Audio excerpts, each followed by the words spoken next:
Assalamualaikum. Welcome to the HF Academy. I am your biology instructor. I will teach you about the introduction to biology. Here is another topic for discussion from chapter first, and topic name is levels of organization. Levels of organization of organism में एक next level है, एक next topic है, and the topic name is organ and organ system level. जो last lecture था हमारा, मैं आपको थोड़ा सा रिवाइज करवा देती हूँ. लास्ट लेक्चर हमने एंड किया था एट द टिश्यू लेवल पे, राइट. अब टिश्यू लेवल से जो नेक्स्ट लेवल होता है वो होता है ऑर्गन लेवल. देन आ जाएगा हमारे पास ऑर्गन सिस्टम लेवल. ये जो क्वेश्चन है ये कई बार एज अ लॉन्ग क्वेश्चन के तौर पर आ चुका है. आपको अच्छे से डिटेल के साथ करना है, ताकि अगर लॉन्ग क्वेश्चन में आता है 4-5 नंबर का तो आप इसको अच्छे से लिख सकें. अब मैं आपको कुछ ट्रिक्स बता देती हूँ कि लॉन्ग क्वेश्चन को सॉल्व कैसे किया जाता है. देखिए, कोई भी लॉन्ग क्वेश्चन आते हैं आपके पास तो आपका पहला काम ये होना चाहिए कि आपने सोचना है कि इस लॉन्ग क्वेश्चन को लिखने के लिए आपके पास टाइम कितना है. ठीक है, आपके पास टाइम कितना है. आपने ये फोकस करना है कि जो लॉन्ग क्वेश्चन आपके पास आता है, क्या इसके अंदर कहीं से कोई डायग्राम है जो कंपलसरी है, जो बनाना बहुत ज़रूरी है. आपका जो लॉन्ग क्वेश्चन है इसकी हेडिंग्स जो हैं वो बहुत ही पावरफुल होनी चाहिए. सही है, यानी कि वो इतनी ज़बरदस्त होनी चाहिए कि जो आपका चेकर होगा, मतलब जिसने पेपर्स चेक करने होंगे आपके, वो एक दफ़ा आपकी हेडिंग्स रीड आउट करे और उसको बाकी कुछ पढ़ने की ज़रूरत ना पड़े, उसको आगे पूरे के पूरे टॉपिक की समझ आ जाए. यानी कि सिंपल भी होनी चाहिए और पावरफुल भी होनी चाहिए. तो मैं आपको सिखाऊंगी कि आप हेडिंग कैसे दे सकते हैं, कैसे बना सकते हैं. चलिए अब हम अपना टॉपिक स्टार्ट करते हैं. Let's start the topic. हमने एंड किया था टिश्यू के ऊपर. जब डिफरेंट टिश्यूज आपस में मिलेंगे तो ऑर्गन बनेगा. ठीक है, हमने क्या स्टडी किया था, हमने एंड किया था टिश्यू लेवल के ऊपर कि जब डिफरेंट टिश्यूज आपस में मिलेंगे तो क्या बन जाएगा हमारे पास ऑर्गन. एक सिंपल सी एग्जांपल से स्टार्ट करते हैं. हम एक इंस्टीट्यूट की बात कर लेते हैं. सही है, एक इदारे की बात कर लेते हैं या एक एकेडमी की बात कर लेते हैं. चलिए मैं एक एकेडमी की बात करती हूँ. अब एक जो एकेडमी है, अब इस एकेडमी के अंदर डिफरेंट सब्जेक्ट्स के टीचर्स होते हैं, जैसे कि इंग्लिश है, बायो, मैथमेटिक्स. तो डिफरेंट टीचर्स हैं डिफरेंट सब्जेक्ट्स के लिए. ठीक है, अब वो जो डिफरेंट टीचर्स हैं वो क्या करते हैं, वो एक ही जगह पर मिलकर काम करते हैं, एक ही छत में एक ही दायरे में मिलकर काम करते हैं. और उनका पर्पस क्या होता है, उनका पर्पस होता है सिर्फ एक ही, और वो क्या है, एजुकेशन. ठीक है, तो जब डिफरेंट टीचर्स एक ही जगह पर आपस में मिलकर काम करते हैं और उनका काम क्या है, उनका पर्पस क्या है, सिर्फ एजुकेशन. जिस तरह से वो एक अदारा बनेगा, जब सब टीचर्स आपस में मिलकर एक अदारा बनाएंगे, इसी तरह से सपोज दैट आप फर्स्ट कर लें, जो टीचर है वो क्या है, एक टिश्यू है. सही है, फॉर एग्जाम्पल जो टीचर है वो क्या है, टिश्यू है. तो जब डिफरेंट टिश्यूज एक जैसे टिश्यूज की बात नहीं कर रही मैं, डिफरेंट टिश्यूज की बात कर रही हूँ. ठीक है, डिफरेंट टिश्यूज आपस में मिलेंगे. सही है, और वो मिलकर एक काम सर अंजाम देंगे, तो वो क्या बना देगा, that will form an organ. सही है, कि जब डिफरेंट टिश्यूज आपस में मिलेंगे और वो मिलकर एक काम सारे अंजाम देंगे, एक ही फंक्शन को परफॉर्म करेंगे, तो वो क्या बना देंगे, that will form an organ. सही है, नेक्स्ट हम चलते हैं. तो आपको एक चीज़ जो है वो लाजमी याद रखनी है कि जो ऑर्गन है या ऑर्गन सिस्टम लेवल है वो हमेशा आपको किस ऑर्गेनिजम्स में दिखाई देंगे, मल्टी सेलुलर ऑर्गेनिजम्स में. अब देखें यूनिसेलुलर क्या होता है और मल्टी सेलुलर क्या होता है हमारे पास. अब यूनि का मतलब होता है एक, सेलुलर मतलब एक, और सेलुलर का मतलब होता है सेल. ऐसे जानदार जो एक सेल पर मुश्तमिल हो उसे हम क्या कहते हैं? Unicellular. For example prokaryotes and protist. अब ये जो प्रोकैरियोटिक सेल्स हैं या प्रोकैरियोट्स हैं या प्रोटिस्ट्स हैं, ये क्या होते हैं? ये यूनिसेलुलर होते हैं, एक सेल पर मुश्तमिल होते हैं। लेकिन जो हमारे पास मल्टी सेलुलर ऑर्गेनिजम्स होते हैं, मल्टी सेलुलर पे आए तो मल्टी मतलब कई, सेलुलर मतलब सेल्स। ऐसे जानदार जो कई सेल्स पर मुश्तमिल होते हैं, कई सेल्स के मिलने से बनते हैं, उन सेल्स को क्या नाम देंगे हम? उन ऑर्गेनिजम्स को क्या नाम देंगे हम? Multi cellular organisms.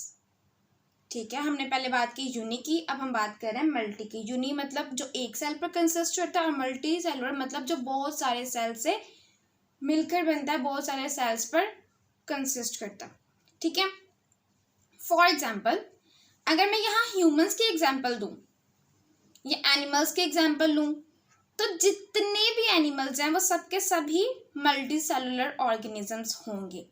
वो एनिमल्स जिनको हम देख सकते हैं, जैसे कि मंकी, डॉग, इस तरह के, यानी कि मैमल्स। सही है, वो सारे के सारे क्या हैं? मल्टी सेलुलर ऑर्गेनिजम्स हैं। हम भी क्या हैं? Multi cellular organisms.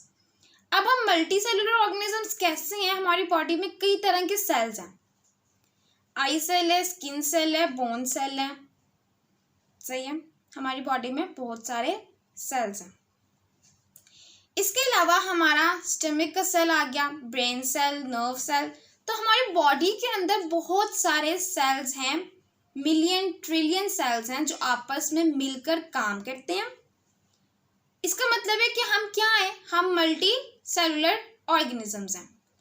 यहाँ पर बताने का मकसद सिर्फ ये है कि जब भी हम ऑर्गन सिस्टम को स्टडी करेंगे तो वो हमेशा हम मल्टी सेलुलर ऑर्गेनिजम्स के अंदर ही स्टडी करेंगे।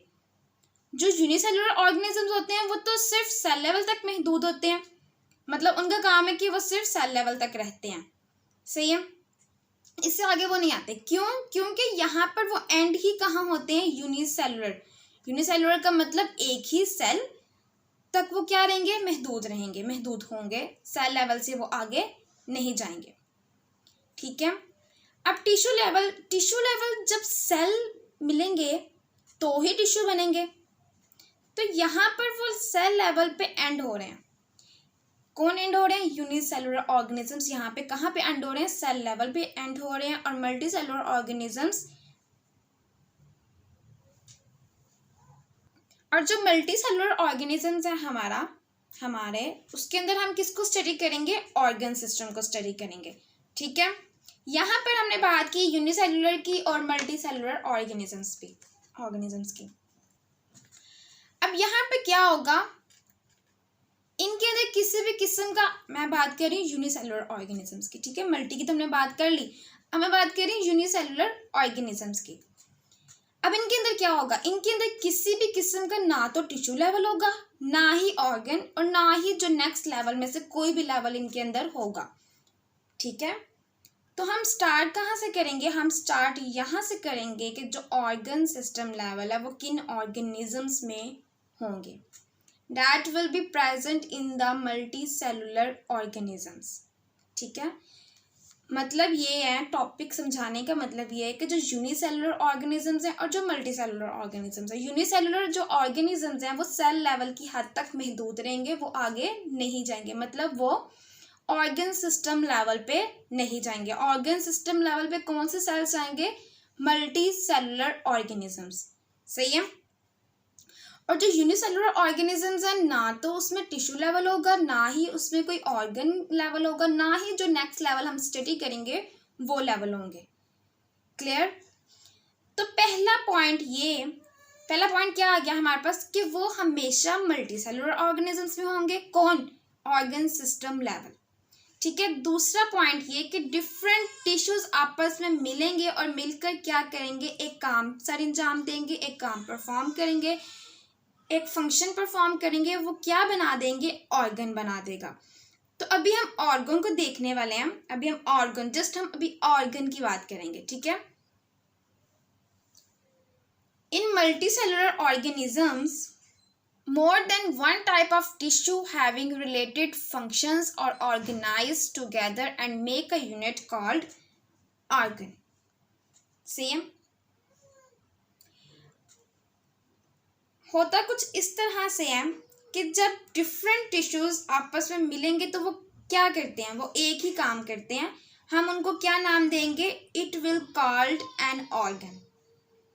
ठीक है, और इसकी एक्सप्लेनेशन हम ज़रा डिटेल से स्टडी करते हैं कि इसकी एक्सप्लेनेशन में होता क्या क्या है और इसमें क्या क्या चीज़ें हो रही हैं.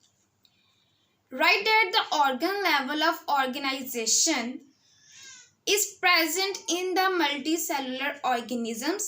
It is not present in the unicellular organisms. मतलब यहाँ पे हम ये बात कर रहे हैं कि जो ऑर्गन लेवल है वो कहाँ पे प्रेजेंट होंगे? मल्टी सेलुलर ऑर्गेनिजम्स में प्रेजेंट होंगे, वो यूनिसेलुलर ऑर्गेनिजम्स में प्रेजेंट नहीं होंगे.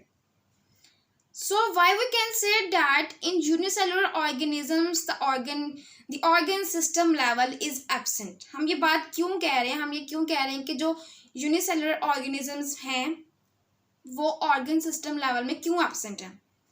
Because you say that when we talk about the unicellular organisms, ठीक है, the unicellular organisms always consist of single cell. क्योंकि जो यूनिसेलुलर ऑर्गेनिजम्स हैं वो क्या हैं? वो सिर्फ एक सेल पे क्या करते हैं? कंसिस्ट करते हैं, मुश्तमिल होते हैं. So it's means that here in case of unicellular organisms cell don't going on combine, so in this way no tissue organization, no organ and organ system organization.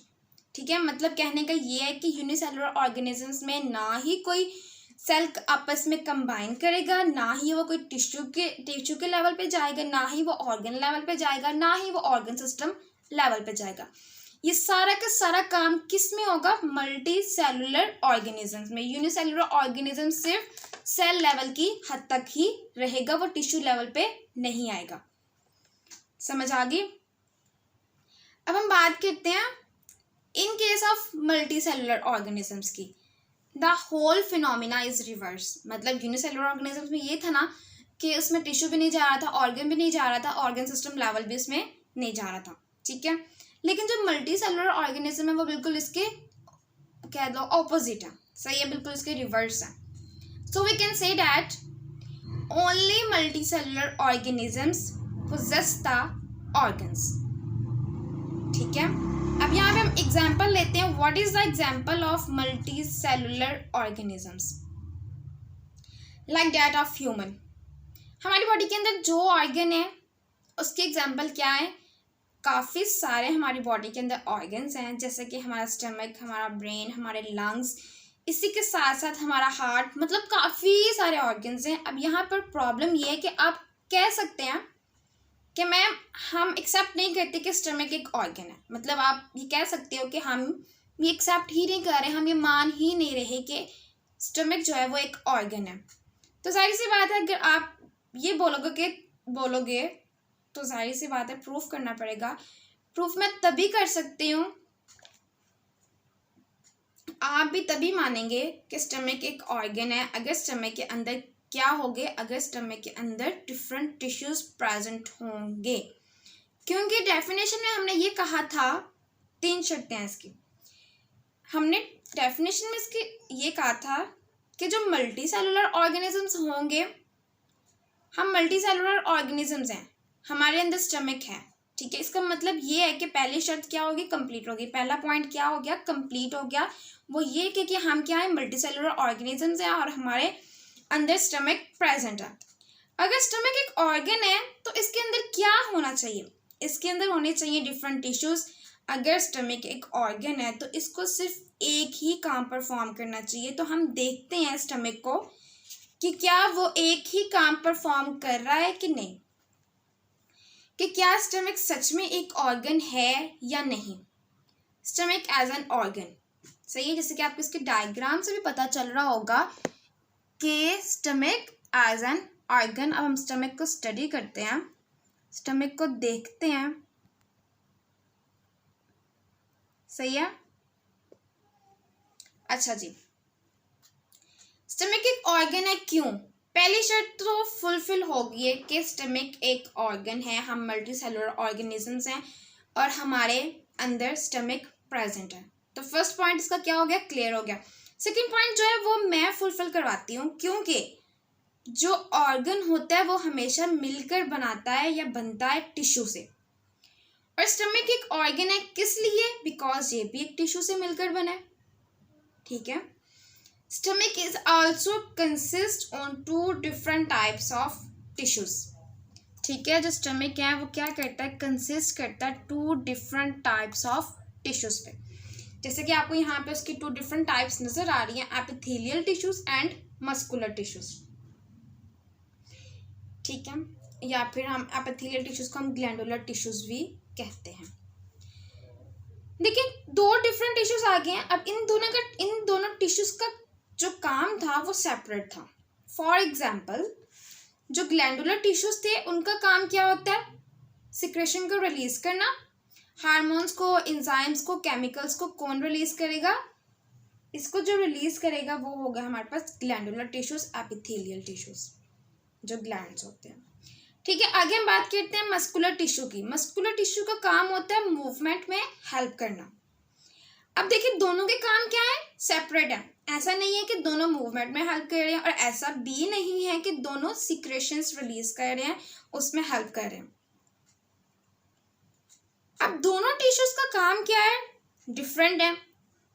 जब ये दोनों टिश्यूज आपस में मिलेंगे और मिलकर क्या बनाते हैं, they will form an organ, और इस ऑर्गन का क्या नाम है, स्टमक।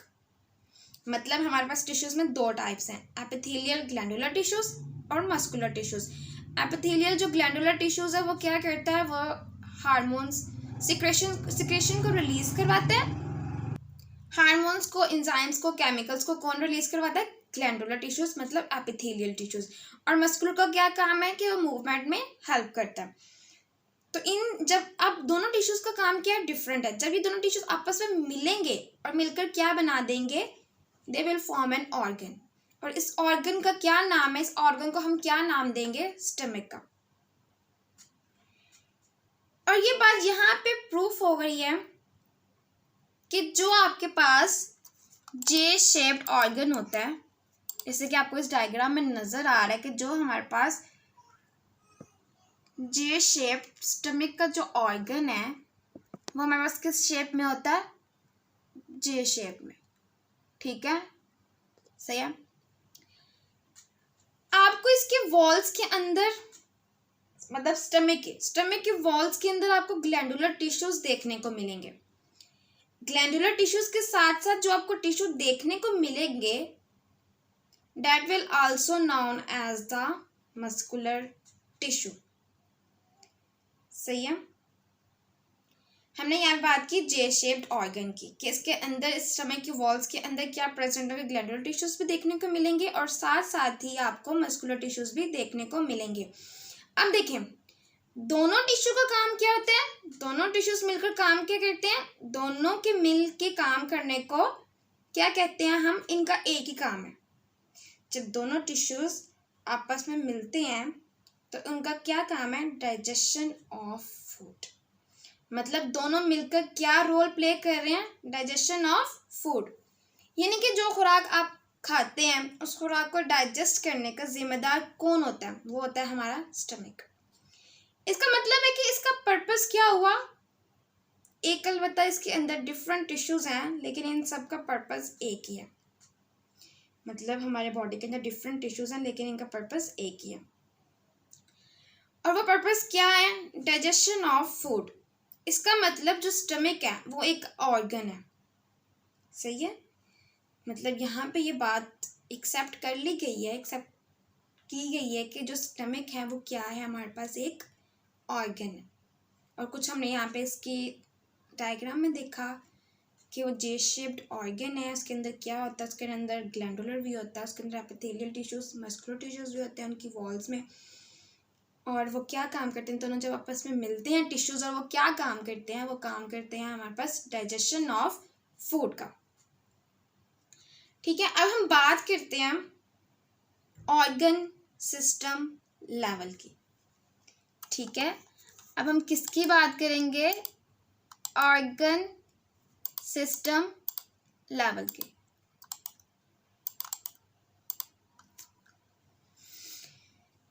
चलिए अब हम ऑर्गन सिस्टम लेवल को देख लेते हैं एक बार।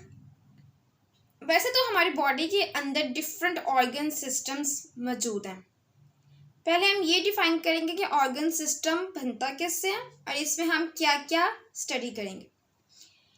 आप यहाँ पर कहेंगे कि जिस तरह से टिश्यूज के मिलने से ऑर्गन बना, इसी तरह से जब डिफरेंट ऑर्गन्स मिलेंगे in multicellular organisms, when different organ combines together and perform same function.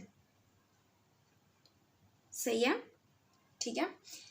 लेकिन एक चीज यहाँ आप भूल रहे हैं, वो चीज क्या है? ये बात याद रखनी है आपने कि हमने बात किसकी करनी है? मल्टी सेलुलर ऑर्गेनिजम्स की। यूनिक नहीं बात करनी, हमने किसकी बात करनी है? अगर हमने ऑर्गन स्टडी करनी है तब भी हमने किसकी बात करनी है? मल्टी सेलुलर ऑर्गेनिजम्स की। अगर हमने ऑर्गन सिस्टम लेवल को स्टडी करना है तब भी हमने किसकी बात करनी है? मल्टी सेलुलर ऑर्गेनिजम्स की। क्लियर? अब हम इसकी एग्जाम्पल देख लेते हैं। यहाँ स्टमक है। स्टमक क्या है हमारे पास? एक ऑर्गन है। जैसे कि हम जानते हैं, हमें पता है कि स्टमक हमारा क्या है? एक ऑर्गन है। जब ये बाकी ऑर्गन्स के साथ मिलता है तो ये एक ऑर्गन सिस्टम बना देता है। ठीक है, लेकिन जब स्टमक मिलता है स्मॉल इंटेस्टाइन के साथ, या फिर अगर स्टमक मिलता है लार्ज इंटेस्टाइन के साथ, या पेंक्रियाज के साथ अगर स्टमक मिल जाता है, तो ये मिलकर क्या काम करेगा? ये मिलकर एक ऑर्गन सिस्टम बना देता है। और वो ऑर्गन सिस्टम होता है, वो जो ऑर्गन होता है, उस ऑर्गन सिस्टम का नाम क्या है? It's name is digestive system. ठीक है, अब डाइजेस्टिव सिस्टम का काम क्या है? इसका काम क्या होता है? जो खुराक आपने खाई है उसको हजम करने में हमारी हेल्प करता है। इसी तरह के कुछ और ऑर्गन्स हैं, for example circulatory system, nervous system, respiratory system, excretory system. ठीक है, hope so that will clear now organ and organ system level. हमने ऑर्गन में क्या स्टडी किया? हमने ऑर्गन में ये स्टडी किया कि हमारे पास वहाँ पे दो होते हैं, यूनिसेलुलर ऑर्गेनिजम्स होते हैं और मल्टीसेलुलर ऑर्गेनिजम्स होते हैं। लेकिन जो यूनिसेलुलर ऑर्गेनिजम्स होते हैं वो कहाँ तक महदूद रहते हैं? हमारे सेल लेवल तक महदूद रहते हैं। और जबकि मल्टीसेलुलर ऑर्गेनिजम्स होते हैं उसको हम डिटेल में स्टडी करते हैं, क्योंकि वो हमारे ऑर्गन में भी आते हैं, हमारे ऑर्गन सिस्टम लेवल में भी हम उसको स्टडी करते हैं। जबकि जो यूनिसेलुलर ऑर्गेनिजम्स हैं वो सिर्फ सेल लेवल की हद तक रहते हैं, वहीं पे रहते हैं, वो टिश्यू लेवल पे नहीं आते, ना ही वो ऑर्गन लेवल पे आते हैं, ना ही वो नेक्स्ट लेवल जो हम स्टडी करेंगे उसमें आएंगे, बिकॉज वो कंसिस्ट करते हैं सिर्फ सिंगल सेल पे। ठीक है, और जबकि मल्टी सेलुलर ऑर्गेनिजम्स होते हैं वो कंसिस्ट करते हैं सेवरल सेल्स पे, बहुत ज़्यादा सेल्स। मल्टी सेलुलर ऑर्गेनिजम्स होते हैं ना, मल्टी मीन्स कई। ठीक है, और इसमें ये सब कुछ था। ऑर्गन क्या होते हैं, ऑर्गन सिस्टम लेवल क्या होता है, टिश्यूज़ क्या होते हैं, जब टिश्यूज़ आपस में मिलते हैं तो वो क्या बनाते हैं, ये सब कुछ हमने किसमें स्टडी किया? Organ and organ system level पे। हम इसको पढ़ लेते हैं, फंक्शनिंग पढ़ते हैं इसकी। Different tissues of an organ perform there specific functions and these functions collectively become the functions of the organ. वही बात कि जब डिफरेंट टिश्यूज आपस में मिलेंगे और परफॉर्म करेंगे स्पेसिफिक फंक्शंस को, और उन फंक्शंस को जब हम देखेंगे, स्टडी करेंगे, तो वो क्या होगा? हमारे पास एक ऑर्गन होगा। फॉर एग्जाम्पल, जैसे कि मैंने आपको स्टमक के एग्जाम्पल डिटेल में समझाई है। Stomach is an organ specialised for the digestion of proteins and for storing food. कि स्टमक क्या होता है? वो हमारा जो हमने फूड स्टोर किया होता है, ये वो सब कुछ डाइजेस्टिव सिस्टम के थ्रू वगैरह। नेक्स्ट हम चलते हैं इस लेवल से। जो नेक्स्ट लेवल है आपके पास वो है जी इंडिविजुअल लेवल। ये था हमारे पास सारा ऑर्गन सिस्टम। ठीक है, इसमें हमने क्या क्या देखा? इसमें डाइजेस्टिव सिस्टम था और इसमें उसके कुछ मेजर ऑर्गन्स थे, जैसे कि यहाँ पे इनके ऑर्गन्स के नेम लिखे हुए हैं। स्टडी कर लेते हैं, रीड आउट कर लेते हैं। Different organs performing related functions are organized together in the form of organ system. ये था हमारे पास सारा ऑर्गन सिस्टम। उसमें हमने फंक्शंस पढ़े, उसके एग्जांपल्स पढ़े, उसके हमने क्या देखे कि उसमें डिफरेंट हमारे पास क्या होते हैं? Stomach, small intestine, pancreas, liver, ये सब कुछ हमने किस में देखा? ऑर्गन सिस्टम लेवल पे। नेक्स्ट हम अपने लेवल की तरफ चलते हैं, वो है हमारे पास इंडिविजुअल लेवल। अब इंडिविजुअल लेवल वो कौन सा, ये लेवल कौन सा है, that is the individual level, जहाँ पर हम देख लेते हैं कि ज़्यादा लेंथी नहीं है, शॉर्ट सा है ये। इंडिविजुअल लेवल से बेसिकली कुछ भी नहीं है, पूछा जाएगा आपसे, लेकिन आपको इसका पता होना चाहिए कि होता क्या है। जब डिफरेंट ऑर्गन सिस्टम्स मिलेंगे, इस ऑर्गन सिस्टम के मिलने से एक जानदार बन जाएगा, और हम एक जानदार को स्टडी करेंगे लेवल्स ऑफ ऑर्गेनाइजेशन का, कौन सा लेवल होगा, इंडिविजुअल लेवल होगा। जैसे कि मेरी बॉडी के अंदर डाइजेस्टिव सिस्टम है, सही है, मैं खुराक को डाइजेस्ट कर रही हूँ, मैं सांस भी ले रही हूँ, तो इसका मतलब है कि रिस्पायरेटरी सिस्टम भी है मेरी बॉडी के अंदर। मैं आपको लेक्चर दे रही हूँ, इसका मतलब है कि डिलीवर कर रही हूँ, इसका मतलब है कि नर्वस सिस्टम भी है। मैं वेस्ट मटेरियल को बॉडी से रिमूव करती हूँ, उसका मतलब है कि एक्सक्रीटरी सिस्टम भी है मेरी बॉडी के अंदर। मेरी बॉडी में ब्लड भी है, ब्लीड फ्लो कर रहा है, तो इसका मतलब है कि मेरी बॉडी में सर्कुलेटरी सिस्टम भी प्रेजेंट है। तो जब देखेंगे कि मेरी बॉडी में डिफरेंट सिस्टम मिले, ऑर्गन सिस्टम आपस में मिल गए, इनके मिलने से क्या बन गया, एक इंडिविजुअल बन गया। जब आपके पास डिफरेंट ऑर्गन सिस्टम्स मिलेंगे तो क्या बना देंगे, एक इंडिविजुअल बना देंगे, एक जानदार बना देंगे। हम यहाँ पे इसको रीड आउट कर लेते हैं। Different organs and organ systems are organized together to form an individual और ऑर्गेनिजम्स। मतलब कहने का ये है कि जब आपके पास डिफरेंट ऑर्गन सिस्टम्स मिलेंगे तो वो आपस में क्या बना देंगे, एक इंडिविजुअल, एक जानदार बना देंगे। ये टॉपिक हमारे पास, मतलब ये लेवल हमारे पास कुछ ज़्यादा लेंथी नहीं था, ये शॉर्ट सा था, इसमें कुछ पूछा नहीं जाता एक्चुअली, तो इसलिए हमने इसको इतना डिटेल में स्टडी नहीं किया। आपके लिए जो इम्पोर्टेंट लॉन्ग क्वेश्चन है वो है organ and organ system level. I hope कि आपको लेक्चर की बहुत अच्छे से समझ आ गई होगी।